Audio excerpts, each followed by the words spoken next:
Joe Doyle of the Overslot Podcast joining us now on the Emerald Queen Casino Sportsbook Hotline. Joe, you're in Atlanta, correct, for the draft and All-Star festivities. How's it out there? Yeah, it was a good day. It was a good day yesterday at the draft. Major League Baseball does they do a good job setting up a big event, and the All-Star festivities. I've been to.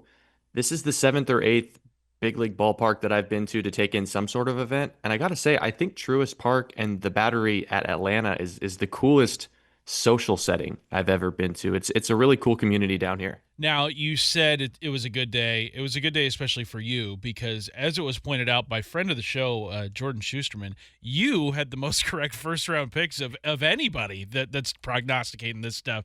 So take your victory lap. You Congratulations. can take your curtain call here. You can tout yourself a little bit.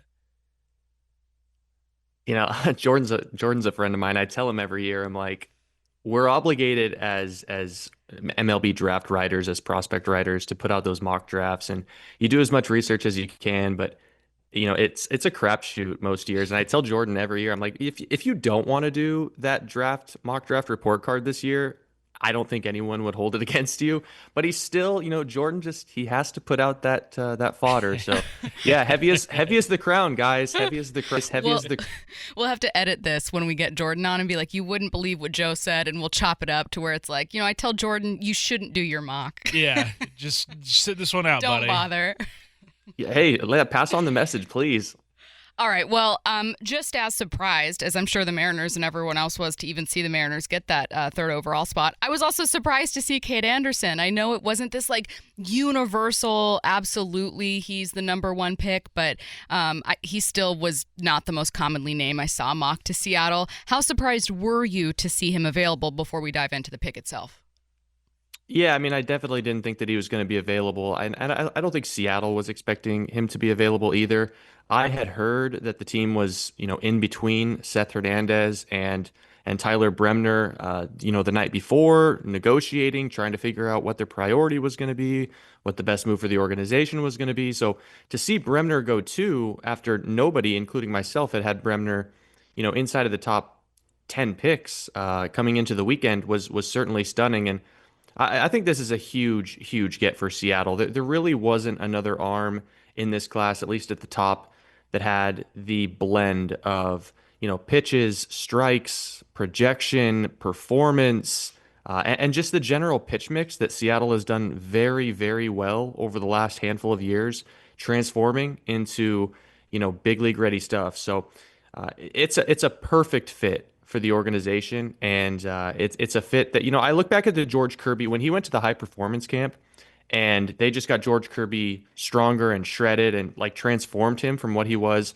at Elon. I think that's what we could see here with Cade. You put 10 pounds on that kid, and it could be a left-handed starter that sits 94 to 95, touching 98. So really exciting get for the Mariners. Joe, the Mariners farm system has already, grabbed headlines this season for just the depth of it.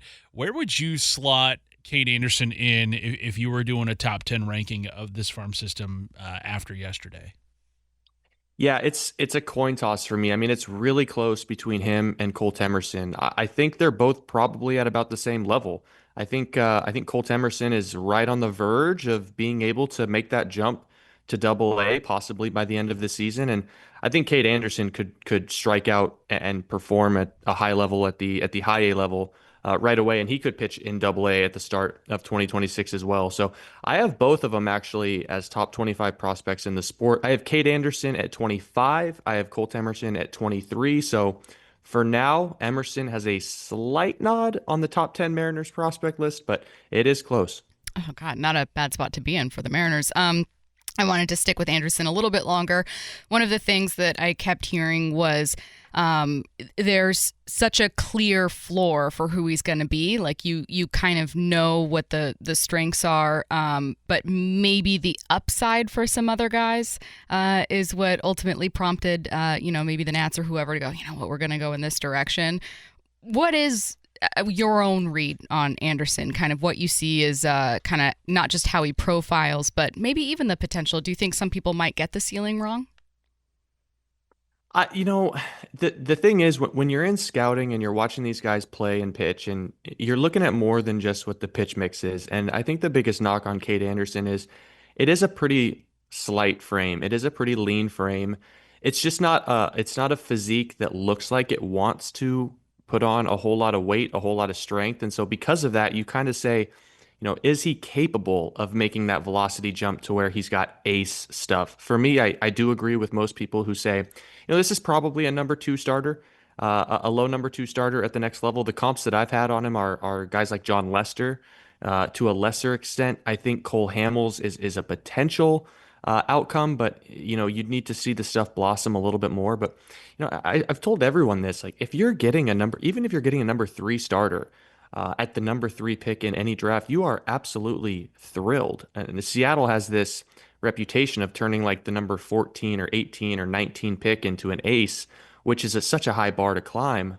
Kade Anderson, if you get a number three starter who can win you 13 to 15 games a year when you're really clicking, you've done a very, very good job. So yeah, those are the names that I've attached to him.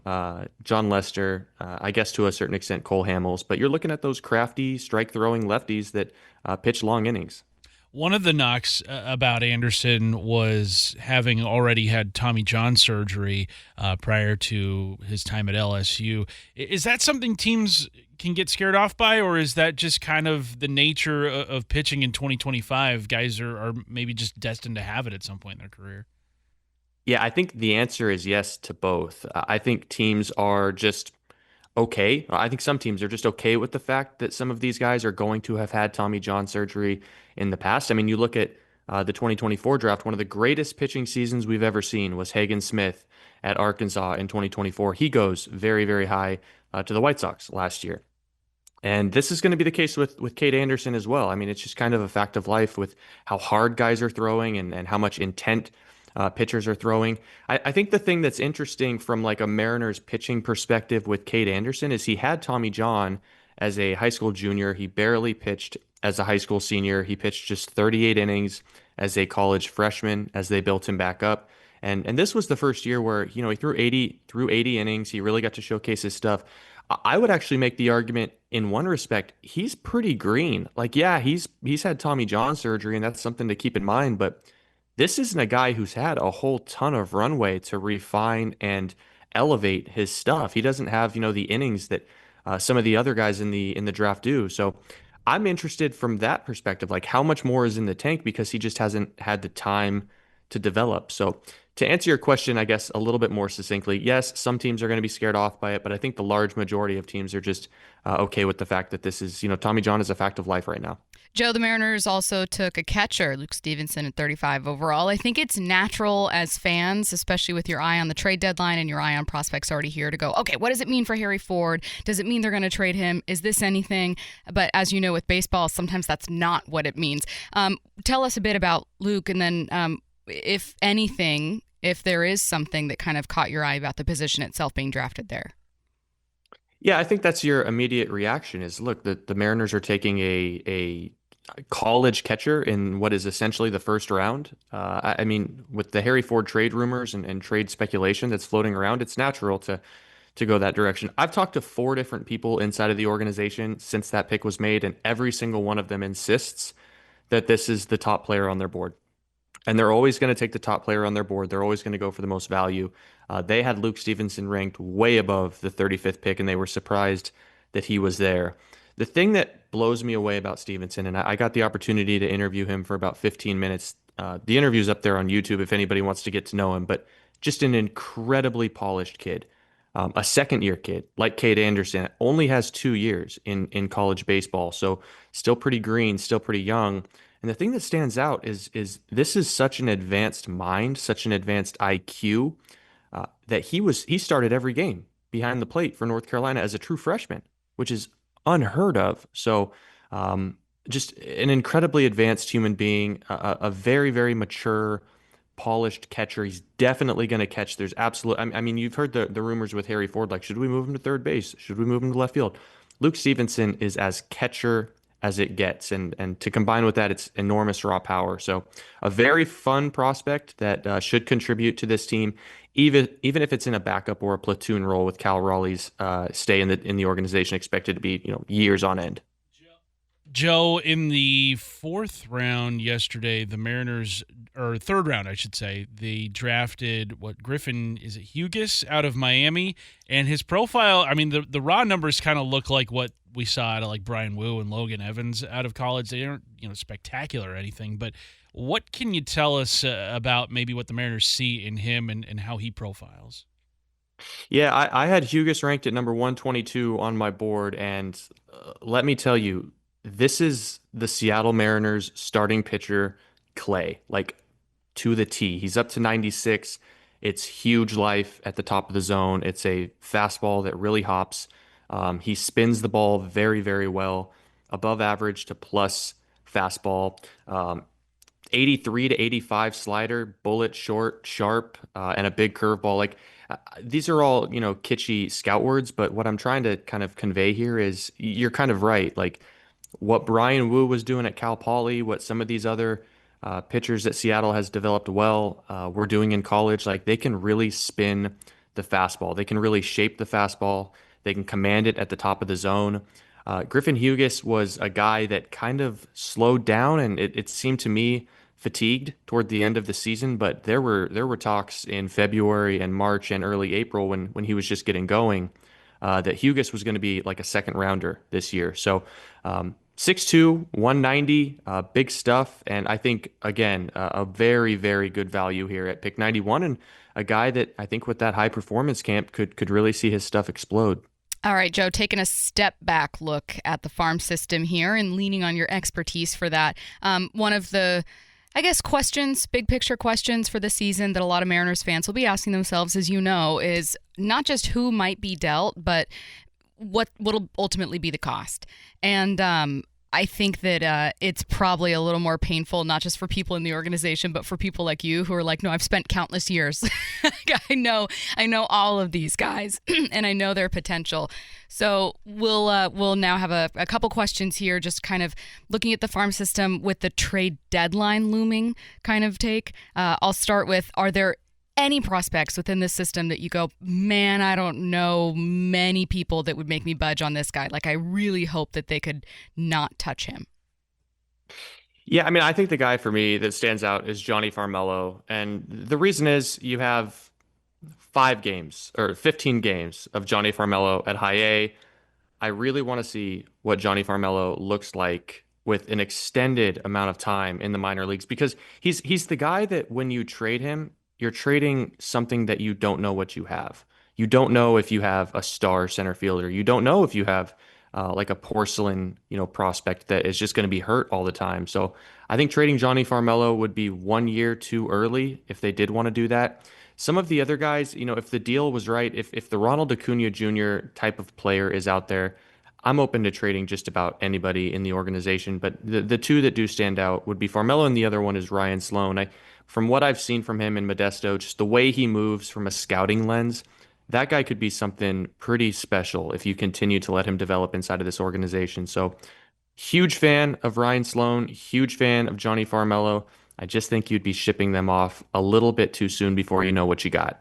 Joe, you always watch the game with a scout's eye, so I want to know from you, what have you seen from Julio with the bat this year that just feels different than what we've seen in years past? I mean, he had a great series against Detroit for sure. Great way to finish off the first half, but I think a lot of people look at Julio's first half, and it's kind of leaving people wanting more.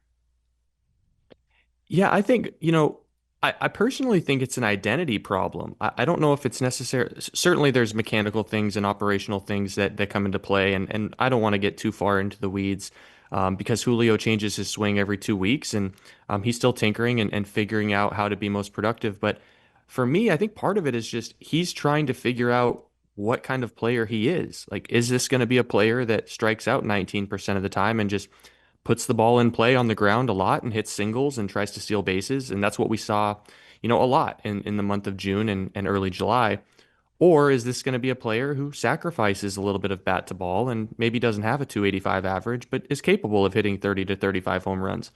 And I think if you look at what Julio was from 2021 to 2023, and to a lesser extent 2024, he was a guy that wanted to impact the game, impact the baseball, hit the ball hard, um, you know, produce runs.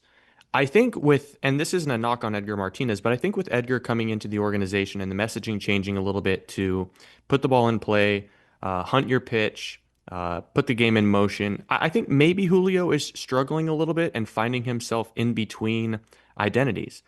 So, what my goal for Julio would be over the final 3 months of the season, 2 months of the season would be just pick a lane. Are you going to be a guy that puts the ball in play hard early in counts and tries to run a little bit on the base paths, or are you going to be a guy who strikes out a little bit more and is capable of hitting the home run? So this middle ground that he's living in in my opinion, it's hurting the team because I don't think he's the type of player at this stage of his career that you can have the best of both worlds. I think you just need to kind of lean into one, if you will. Joe, before we let you go, there are going to be many Mariners fans listening now that are going, oh, wait, the Mariners are making more picks and I need to know what Joe thinks. Or wait, I want to know what he thinks of the draft as a whole. Tell people where they can find more of your analysis. Yeah, you can find, all my analysis kind of live is on Twitter at Joe Doyle, MILB. But so far, I haven't missed a player inside of the top 4 rounds. So if you want a scouting report on anybody that's been drafted so far, you can head over to futurestarseries.com and see my top 615 prospects for the draft and more information about them. He's batting 1,000. Knows his stuff, guys. He is Joe Doyle. Very kind to join us on a busy day. Thanks so much, Joe. All right, guys. Let's get to 4 down territory.